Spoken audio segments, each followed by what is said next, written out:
Abu Musa Jabir bin Hayyan lahir di Tus, sebuah kota di Persia, atau kini wilayah tersebut disebut Iran. Pada masa 721 Masehi, ia merupakan anak dari seseorang tabib bernama Hayyan al-Azdi.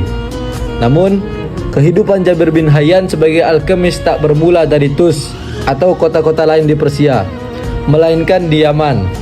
Jabir bin Hayyan meninggalkan Persia menuju Yaman setelahnya ayahnya dijatuhi hukuman mati oleh kekhalifahan Umayyah. Hayyan al-Azdi dieksekusi lantaran kedapatan mendukung revolusi yang dilakukan oleh dinasti Abbasiyah. Yaman menjadi tempat Jabir bin Hayyan mempelajari banyak hal di bawah bimbingan sok-sok ulama besar yaitu Harbi al-Himyari. Jabir bin Hayyan belajar tentang Al-Quran, matematika, dan ilmu-ilmu lainnya. Jabir bin Hayyan kemudian pergi ke Kufah, Irak, setelah kekhalifahan Umayyah jatuh dan digantikan dengan kekhalifahan Abbasiyah. Di Kufah, Jabir bin Hayyan disebut berguru kepada Ja'far al-Shadiq. Dari gurunya ini, Jabir bin Hayyan memperdalam ilmu-ilmu pengobatan, filsafat, astronomi, dan alkimia. Alkimia berkutat pada perubahan dan pembentukan sebuah zat. Para alkemis berlomba untuk menemukan unsur pembentuk batu filosof atau sebuah batu mitos yang dipercaya dapat mengubah logam biasa menjadi emas, dan panacea universal atau mitos obat yang dapat menyembuhkan segala penyakit. Berkat teori-teori dan karya-karyanya di ranah alkimia itu, Jabir bin Hayyan disebut-sebut sebagai bapak kimia bangsa Arab. Bahkan tak jarang yang menyematkan gelar bapak ilmu kimia modern kepadanya. Jabir bin Hayyan banyak menemukan penemuan-penemuannya. Salah satunya ialah teknik distilasi. Teknik distilasi atau penyulingan merupakan teknik yang diperlukan dalam proses kimia dan industri. Teknik ini dikembangkan oleh Jabir bin Hayyan untuk memurnikan zat-zat kimia. Yang kedua ialah asam klorida dan asam nitrat. Asam klorida atau HCl dan asam nitrat atau ANO3 merupakan dua asam yang keberadaannya penting dalam reaksi kimia. Jabir bin Hayyan menjadi orang yang berhasil mengisolasi dan memurnikan asam klorida dan asam nitrat.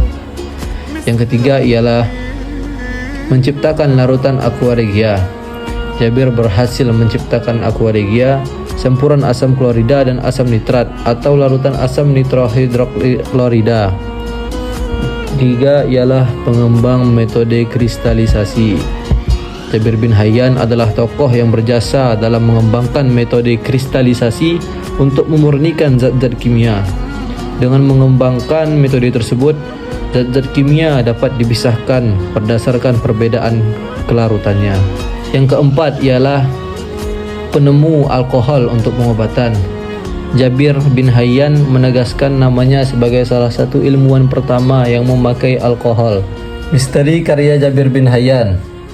Jabir bin Hayyan merupakan nama yang besar pada masanya.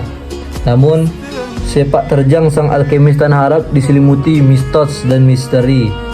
Salah satu misteri keilmuan Jabir bin Hayyan adalah jumlah fantastis karya tulis yang menggunakan nama Jabir bin Hayyan sebagai penulisnya yang mencapai 3.000 karya tulis ilmiah.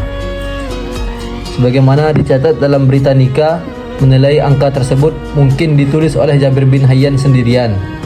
Dasar argumen Krauss adalah bahwa 3.000 karya tulis tersebut memiliki banyak perbedaan dalam hal gaya maupun tema tulisan, serta kebanyakan karya tulis tersebut dibuat pada abad ke-9 dan ke-10 Masehi atau jauh setelah Jabir bin Hayyan wafat.